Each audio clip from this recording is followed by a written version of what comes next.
Hola todos and welcome to episode 14 of VOCES en Vivo webinar series. I am thrilled to be your host today on behalf of Circulo Castellano. Today's episode is titled A Cross-Cultural Scholar's Perspective, and we have a truly phenomenal guest joining us today for this, Mr. Vaibhav. He is a brilliant academic who has graduated and postgraduated with first division honors, holding a bachelor's in English literature from Doon University and a master's from the University of Delhi. He is currently pursuing his PhD in literature at Jamia Millia Islamia, and today we will be diving into his unique literary journey comparing English, Hispanic, and Indian literary traditions. Welcome, Vaibhav, to Voices in Vivo. We are so honored to have you here. Thank you, Sarah, for inviting me here. I'm really honored that you've all called me here to share my experiences. Thank you. Thank you so much. And I would not waste any more of your time and will dive straight into the questionnaire. Starting with Vaibhav, your language and your journey throughout your academic era. You are native in Hindi and you have studied in English literature, and now you're doing a PhD in sort of Spanish literature, focusing on the Spanish speaking world. So how does that happen? Like, how does the rich multilingual background, shape the way you interpret translated cultural nuances? As far as the multilinguality is concerned, if you come from India, then it's very normal thing. We don't get amazed at this multilinguality because even if you don't know any foreign language, still you have English with you as part of the colonial heritage, and you have to wing it by anyway. You have to go through it because it has become so much part of our even colloquial Hindi that you will come across every now and then with an English word. So multilinguality is not something very uncommon for us Indians. Apart from that, coming from different states, you have native languages from there, you have dialects. So that is there. Apart from that, there's this thing with language and reality that every language has its own distinct reality, which it creates around itself, its own political reality, its own social reality, its own historical reality.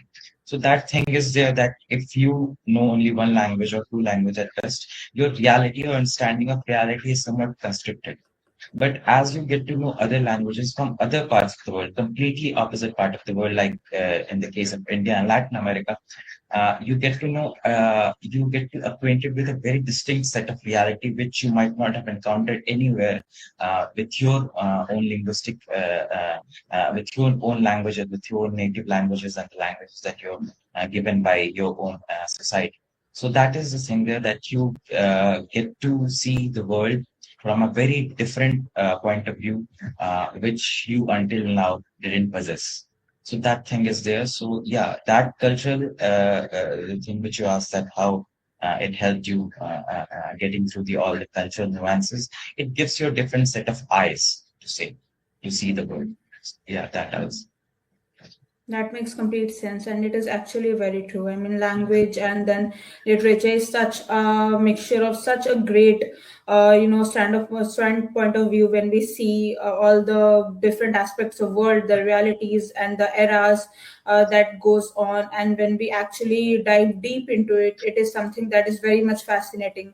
And coming to that point only, since you have experienced it firsthand how fascinating and how enriching it can be through your bachelor's degree where you wrote about the realism of Ernest Hemingway's The Killers, and then in your master's you pivoted to the complex shifting realities of Jorge Luis Borges Artificios. So was Borges the ultimate catalyst that drew you to into Hispanic culture and led you to Yeah, do yeah. your PhD here? Yeah, very much. I remember going through library of my undergraduate college and universities. I found this book of Labyrinths, the collection of such studies by Borges, and it somehow drew me in towards Hispanic literature and Latin American literature and Latin American countries. And right from that time, just when I got that book in the library, straight away I bought that book from Amazon, and still it is one of the book which you will find on my desk every time I have this with me. So yeah, I'll definitely say Borges is someone who is very close to me, and his literature is in very in many ways has guided my own pursuit towards literature, pursuit towards Latin American culture, literature, and politics, everything. Yeah. Yeah, for sure. Mhm. And so, like, talking about that, when you say that Borges literature very close to you, and him being part of the Spanish literature. So, when we shift gear into that side, the Spanish literature, which you are studying in a lot of detail right now. So, there, when we talk about the writing style, so how do that happen? Like, how do the protagonists, in your opinion, define or fight? Akriti, I'm very sorry. I'm getting a call from the department. Server sir Oh, is calling, so I will yeah, have to yeah, take sure. it. Okay, Yeah, yeah, just give please, me two please. minutes. Just give me Yeah, two yeah, minutes. sure, sure. That's not an issue. Yeah.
I'm very, very sorry for that. So, hello, am I audible? I yes. Hello.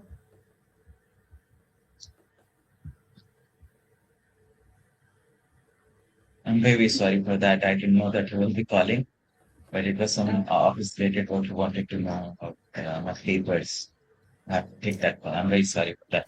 Please go on, That's Akriti. I interrupted you. yeah, oh, no, no, yeah, sure. I would repeat my question. So I was asking that when we are talking about Spanish literature, and now that you're first-hand experiencing it and the writing style and how they talk about very specific context, freedom and context. When we are talking about that theme, since you have written a paper on that as well in Samuel Johnson's writing.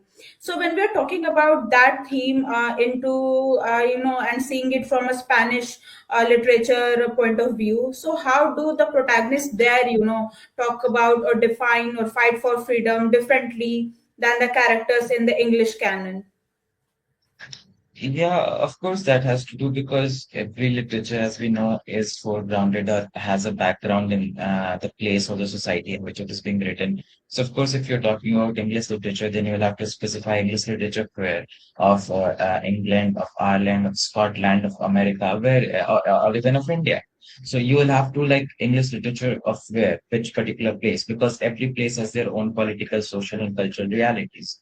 Same way, if you talk about Spanish literature in whole, then you will have to specify literature written in Spain, literature written in any of the Latin American countries, whether Chile, whether Cuba, whether Mexico. So that is there, that a literature, a specific literature of what a specific place. So that is there. So, and each of these places have distinct cultural realities and political realities. So any novel which will be written in a particular place will have their own distinct flavor. So that is there. And as far as the concern between the struggle for freedom is there, of course, the struggle for freedom is very humane thing, and you will find it in every part of the world. Of course, you'll have to adapt it to the social reality of that particular place, but still the urge for freedom and liberty is very common and very human. That is very similar for every one of us, irrespective of where we come from. Yeah. And as far as this thing is there that how those freedom struggles were fought. So in if you talk about in English conditions, then they were the colonizers, and in case of Hispanic literature, that is of Latin America, they were those who were colonized. So for them, the struggle for freedom will be completely different from what went through in English literature of say England. because they had their struggle with their democratic government or the monarchy. But in the case of Hispanic literature, the struggle for freedom was much more vast, and they had to build up their entire country, build up their allegory of a nation, to say, from ground zero. So their struggle was completely different from what we see in English literature of England. I'm not talking about America, Ireland, Scotland, or even of India. That makes complete sense. And honestly, it is such a paradox for you to read, right? Reading the English literature, specifically the British authors, and then reading this Latin American literature. So, if you are specifically reading Latin American literature, obviously, and if we are talking about Spain, then it comes in a different context. So that must be something like very different to be like reading that, because it's like Mhm. their struggles are of a different time and in a very different way, and this struggle, their Latin American struggle, they are from a very different time and again in a different way. So this is something that's very fascinating, to be truly honest. And in all of this, I would say the perspective of women, and how they were treated at that time, and the literature that they wrote was also something very significant and very spectacular, and something that I am very invested into. So this is something that I wanted to ask, that as a scholar, since you are based in India and studying Hispanic literature, and when we talk about women in these contexts, so how do you see the cultural parallels and the structural parallels in that, between like how women navigate societal expectations and patriarchal norms in like Spanish speaking cultures versus historical or modern Indian society, when we talk about that? Yeah, there are many parallels that you can draw still if you see that in Hispanic countries and Latin American countries, there are major influences of Western countries and their cultures, because, as you know, the majority of indigenous population completely got wiped out after the Spanish conquest because of the disease, plagues, and all the brutalities that Spanish conquistadors brought with them to the Latin American continent.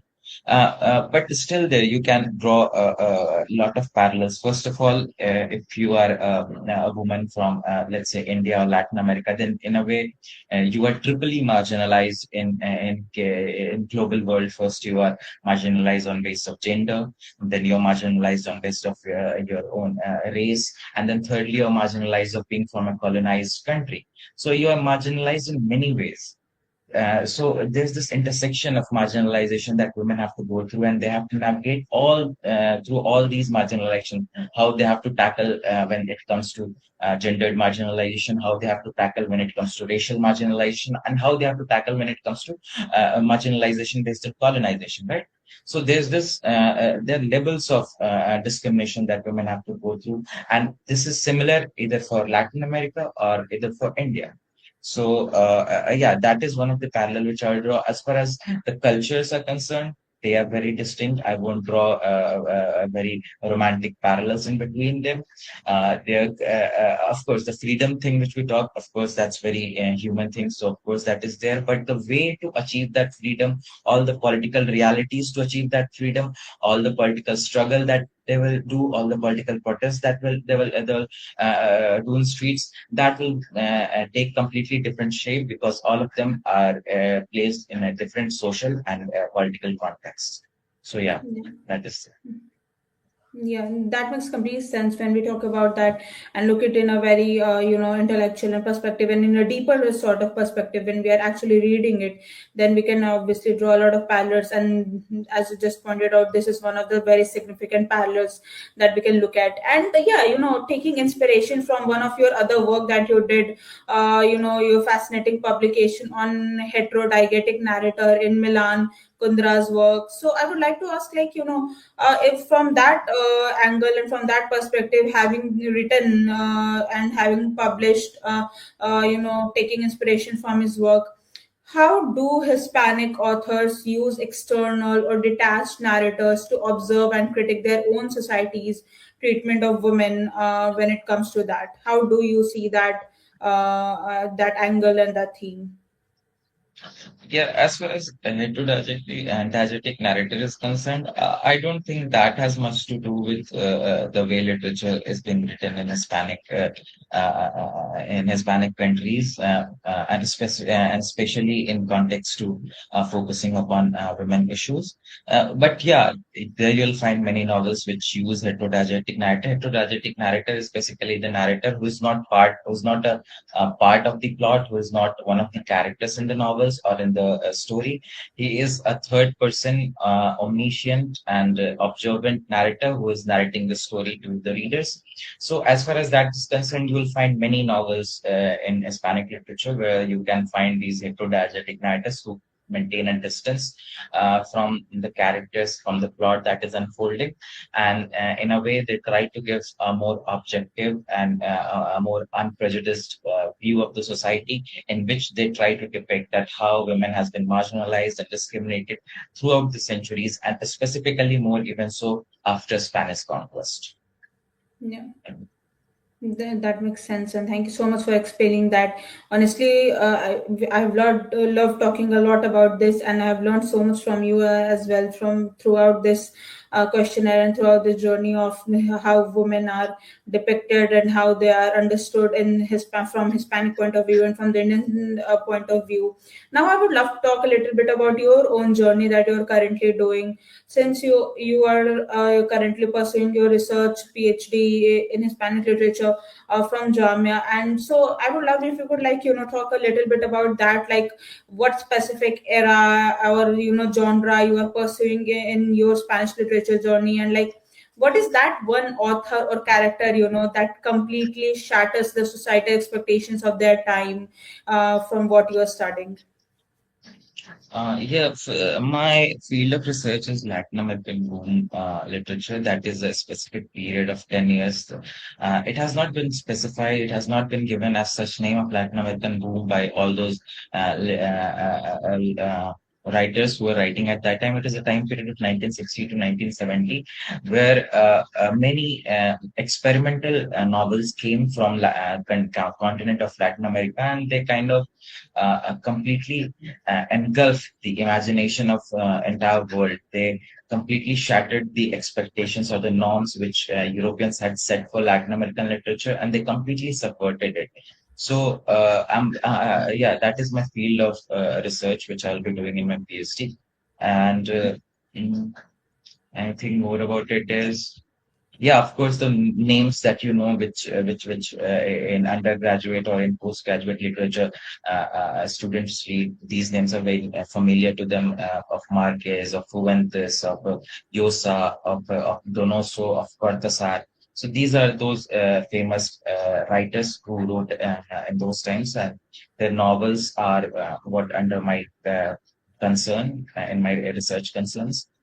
And as far as the one writer is concerned who completely shattered my all societal expectations is, of course, I can name all those writers from fringes, but it won't be fair because we all know that one writer who completely mesmerized us or completely baffled our imagination was, of course, the great Gabriel Garcia Marquez, and how he completely changed the way we saw literature, how he completely revolutionized the art of storytelling, which still amazes us even after 70 years of, not 70, 60 years of publication of 100 Years of Solitude, Cien Años de Soledad. So, yeah, that I will say, of course, Marquez is there. That is honestly very fascinating, and I do believe that is also the favorite author of Saurav. Here we have he also, when reads literature, he is very fascinated by his work. Am I right, Saurav? Unfortunately, Gabriel Garcia Marquez. I haven't read his much books, but yeah, one of his like books, No One Writes to the Cardinal. That was like one of the books which fascinated me and made him one of my favorite writer in my list. Yeah, Like definitely. getting coming from bottom to the top, he's here now. Yeah, definitely. His socio-political critic is something that's very interesting, to be truly honest, because having as it being associated with this, I have also read a little bit of his work, not much. So that is something very fascinating and very, it is very deep, to be truly honest, and the way that he presented the whole critic, and honestly, specifically his ending was very amazing. So yeah, this was something that is I can totally agree with you there. Now moving on with that, actually listening to this, and now I can actually say that literature holds up a mirror to the society, and it shows how the society is of that particular region through that literature, so we can know that. So if you want to know how the society was, has been, or is, then we can see the literature and read the literature of that particular region. Now, moving on to that, I would want to talk more about how we can share this knowledge into the next generation. And seeing as you are at the very much precipice of that, position, so I would love to talk to you about that. Since you have also taught English literature and are teaching English literature to a lot of undergraduate students as a guest lecturer also. So if you were to teach a module on Spanish literature to those same Indian students, so what is the hardest cultural concept that you would have to translate across societies? Mhm. Yeah, I guess I have not taught any Spanish literature yet. By the time when I was teaching, it was only English literature. I'll have to think it very deeply how I'll make my Spanish module so as to make that a very engrossing study for all the undergrad and postgraduate students. Luckily, that has not been the case for luckily or unluckily, I don't know, but that has not been the case until now. Uh, uh, but yeah, the cultural nuances that will be very difficult to translate would be the mythologies, because every literature, apart from being based into the contemporary or the intimate realities of that time, it is also based in some way in the mythologies or the cultural mythologies that are part of those particular society, because those mythologies come in a very nuanced, in a subtle way. You won't find them very obviously in the text, but they are there. So that becomes a very difficult task for the teacher to make the readers who are not that much familiar with the Latin American context or the Latin American continent to see those mythologies which are underlying in that particular literary text, because that makes the reading and understanding of that novel wholesome. So that I think will be more difficult thing to translate for cultural thing to translate for the students. But yeah, I would look forward to it, to make them see those mythologies, which still until now make a big part of any literary work. And we are looking forward to that, definitely. It would be very amazing to see how that turns out, to be truly honest. And yeah, now talking a little bit about and moving a little bit, far from the literature aspect, and talking a little bit about the technological aspect of your journey, since you have also worked as a content developer at a edtech company. And so I would love to talk about that, like how, in your opinion, how would you think that, technology and digital platforms can be used to make more cross-cultural literature more accessible to today's youth? Or is it already accessible, or what could be done? Yeah, first of all, my internship with a tech company, I didn't have to do much with technologies. I had to write stories only. But yeah, generally speaking, I would say, of course, technologies are helping us in a big way, but there are also hindrances. We all know how. But as far as language learning is concerned, or to get more on knowing terms with other cultures, of course, technologies will help us a lot. And how they will do it, I'm sorry, I won't be able to tell, because I don't have that much of expertise in that how technologies will bring us. And because one thing is there, Duolingo is one of the platforms, technological platforms, which help us in learning languages, and I very much like it. I very much use it. So yeah, that way I can say that of course technology in some way has helped us a lot more than what might have helped the people 10 years earlier. when they didn't have all these resources to fall back upon.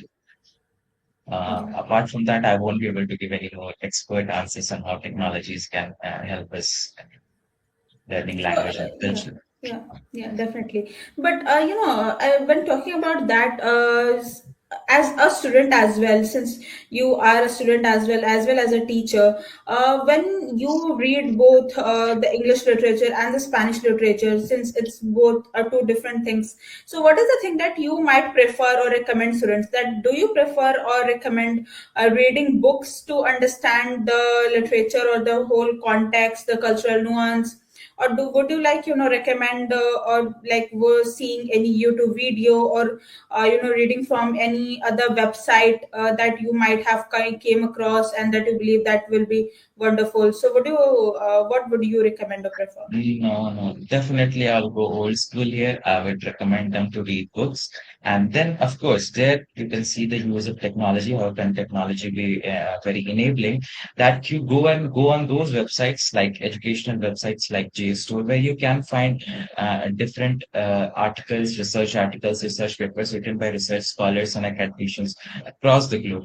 So there you can use all these the sources of technologies to get to know more about that literary text which you read, and you should read that in very much in a hardware format, in a hard copy format, not in the novels, not in the laptops or using mobile phones or something. There I'm old school. There I will say that use books, read books rather than going through YouTube videos and cutting through summaries to just get a grasp of the plot. Because novel and literary texts are not just the plot, are not just the story, because there are a lot of nuances and subtleties which are hidden in between the lines, and you cannot get to them unless and until you read them.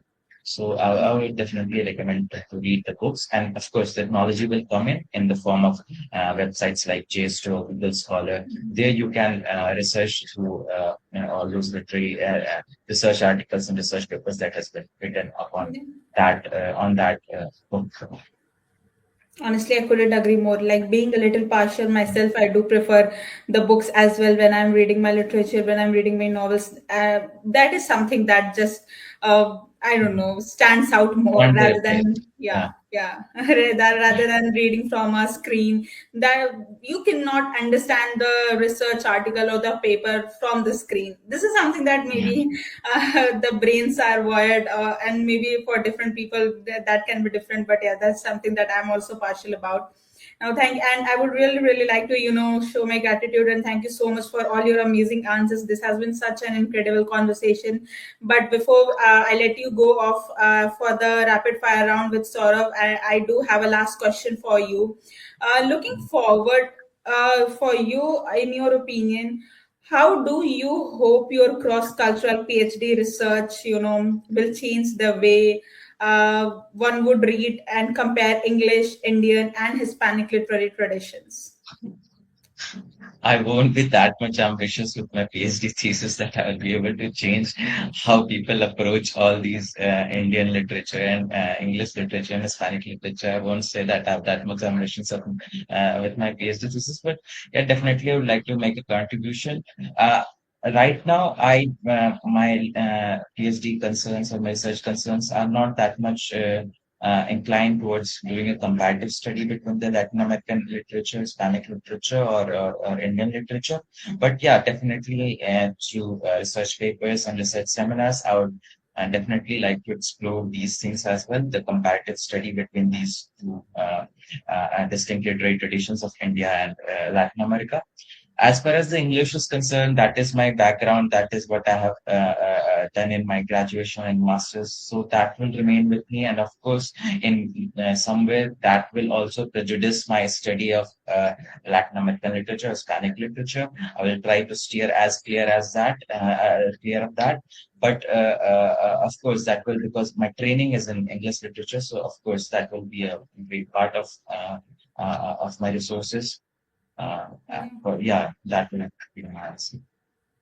So like looking maybe have you ever thought about like if talking about that looking up for like from here to 10 years now on, what could that look like, the society? Will there be a kind of comparative study? Will there be some kind of, difference? Will there be some research that we've done on this, or this is No, something that no.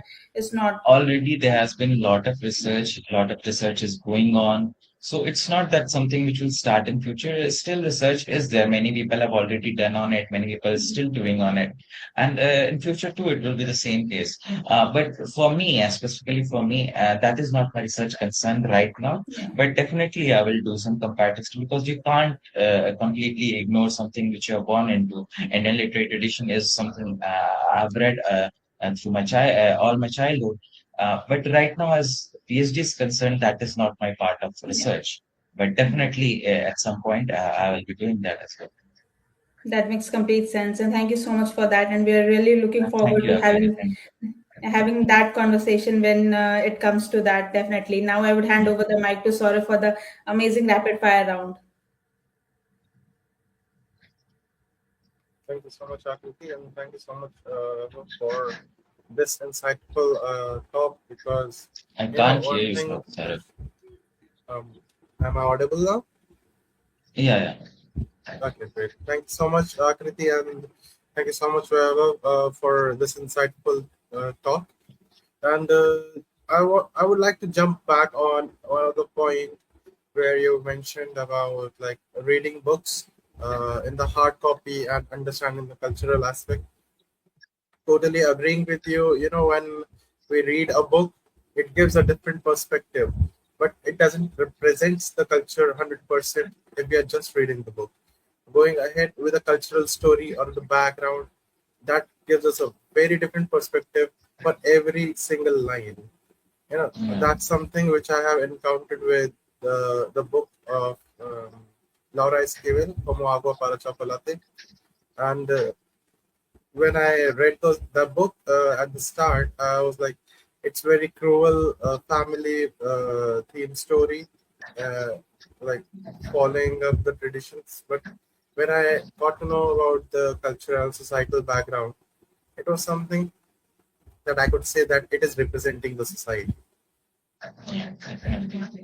It was part of And the Mexican society at that time. It was part of the Mexican familial traditions that they have to follow those things. So definitely, if you don't know about Mexican Revolution, if you don't know about the Mexican rural society, then it becomes a very different kind of novel for you. Still, it's a very good story, even if you don't know all these contexts. But when you get to know about these contexts and then you read the novel, as you said, every sentence sounds different to you. Yeah, indeed, it definitely. is. Like it is a shift from drama to social Hmm. criticism, I would say. So completely, I can't agree more. Definitely. Yeah, okay. Thank you so much for these insights. Let's move quickly to the rapid fire round, not wasting much of your time. The rules for this round is simple. The first answer that comes to your mind is the correct answer for you. Okay, so moving on to the first question. So, your favorite Jorge Luis Borges story or the essay? Es- I will say essay. I will have Essay. to name the essay that Kafka Yeah, and yeah. his precursors. Kafka and his precursors. That is an Okay. essay by Okay. Warren. Okay, great. Then the second question will be English Romanticism or the Spanish Golden Age. English Romanticism. One word to describe Ernest Hemingway's narrative style.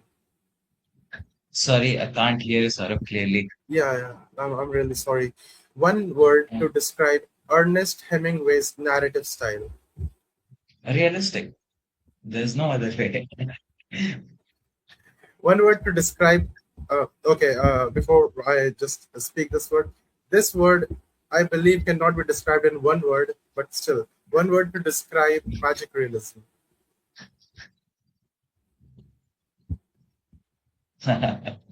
Magic. I don't know. It's very difficult to define it in one word because still, if you look for many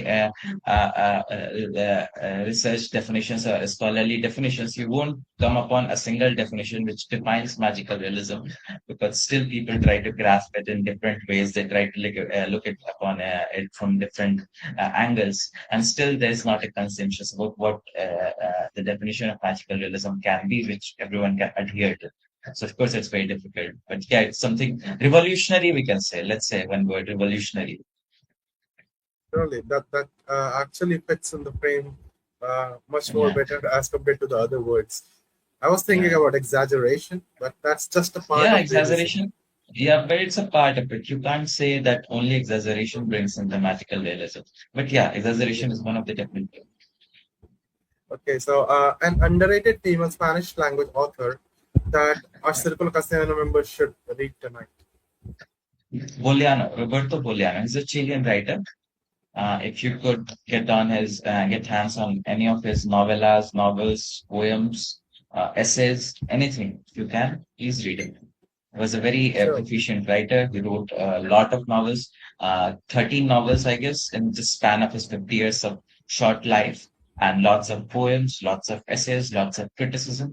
So if you can, those 2666, sorry, 2666, and The Savage Detectives are his magnum opus, the most praised novels. So you can start there, or you can start by reading By Night in Chile.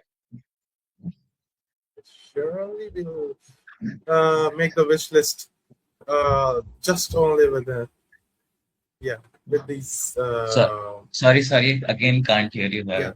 yeah surely we will make a Yeah, wish yeah, list yeah, yeah, yeah, only yeah. only Yeah. with these write-ups. Yeah. So who is Yeah. the most complex character you have encountered in your PhD research so far? Most complex character.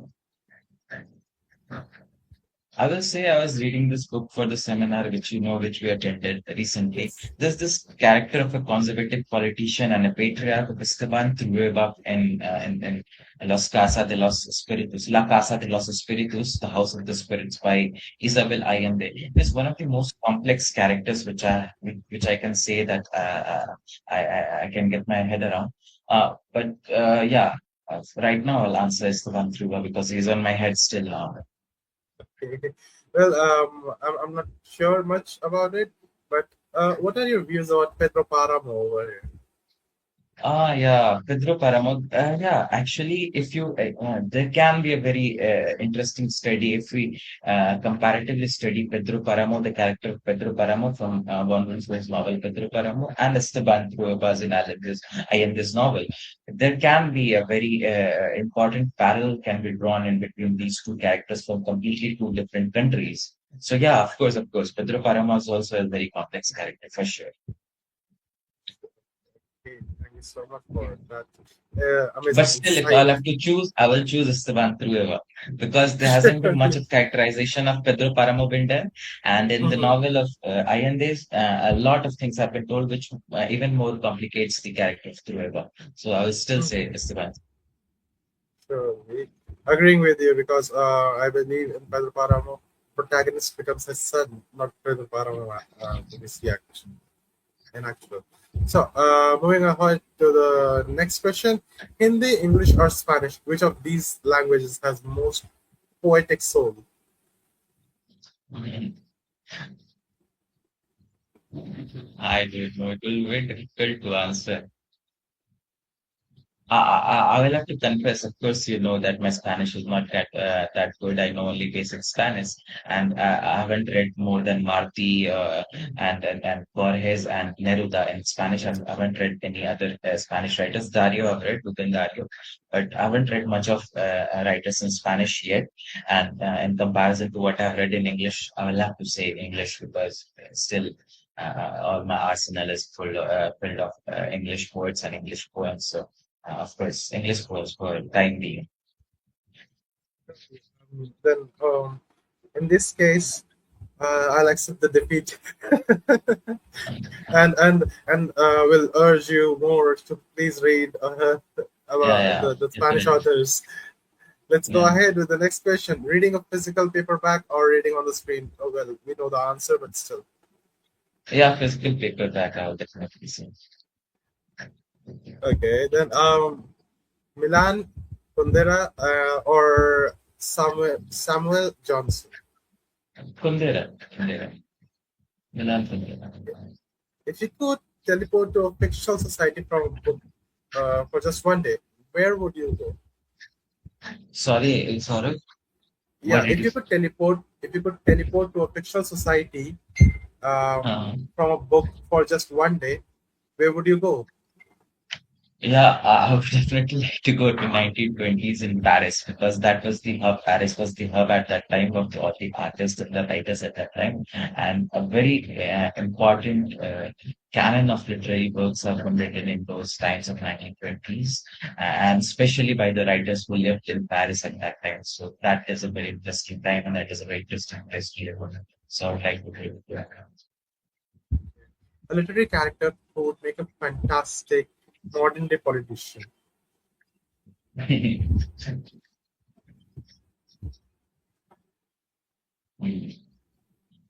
Again, Dhruva was a politician, so we can say it's the one Dhruva.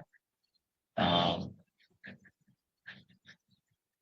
of course, if you remember this character of Luis Cervantes from Los de Abajos, he could be a very good politician to remember this character.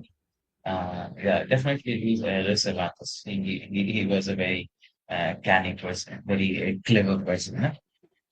Yeah, surely. Totally agreeing with you. So, what is the absolute hardest part of writing a PhD thesis? Hardest part, well, writing is not hardest part. Writing is when you have all the ideas clear to you, when you have all the arguments to make. And writing is the most easiest thing to do. Definitely, it will be the research, how you research and the methodology of research, arranging everything in order so that when you start writing your thesis, everything comes out more articulately and it's also it's fun for the readers to read that thesis of yours. So definitely researching, arranging, is employing research methodologies. That will be the most. Okay, that's really very different perspective from my point of view because writing is the part where I am totally stuck and ideas do come in my mind. But yeah, it's very difficult to write ahead, going through strict format. And, Yeah, no, I understand. It's okay. yeah. So, well, what is the personal cure for writer's block? Writer's block. I don't will say that I'm much of a writer. I translate here and there, I print once here and there, but I don't think that I have been such a prolific writer so as to go through writer's block. I don't know because that's not part of my experience and I won't be able to answer it more clearly. Okay, I don't no know. worries. Maybe going back to your own nostalgic roots, maybe that Mhm. might be a better cure uh, overcome writer's block. Okay, okay. So, in your opinion, what is the most universal theme found across all the cultures, like literature of all the cultures? Mhm. Yeah, as far as literature is concerned, as Akriti also mentioned, writing the history that has been left out, writing those things which are not the part of our historical records, historical documentations, and documenting that through literature, the lives of common people who have been completely left out of those studies. I think that is one of the most recurrent and most universal theme which you'll find in every literature where writers want to document the lives of those peoples who are forgotten in history. Okay, Yeah. so that's something which is actually I just realized that it is actually coming Yeah. true. So, moving on to the final, the last question: coffee or tea when reading a dense academic paper? Tea. Well, Yeah. Indians and the chai always Yeah. here. Yeah. You Rest know, of this. it is always on our lips. Yeah. Well, really, thank you so much for this amazing round and this Thank you, sir. insightful Thank you, Akriti. Yeah. talk we had just now, and I want to extend a massive thank you on behalf of myself and the audience and the Spanish Circle for joining us today. Your insights into this cross-cultural literature, your structural comparison, and your passion for making academia accessible and truly inspiring. We wish you all the best and really like for your PhD upcoming over here in research at Jamia Millia Islamia. And to all our members watching, thank you so much for tuning in to episode 14 of the VOCES in Vivo webinar series. Keep reading, keep exploring across cultures, and we will see you at the next webinar. Thank you so much. Thank you. Thank you. Thank you, sir. Thank you, Akriti. Thank you. Thank Thank you you for so much, inviting me here. Vaibhav. Yeah. Thank you. Have a nice day. Thank you so much. Thank you. You too.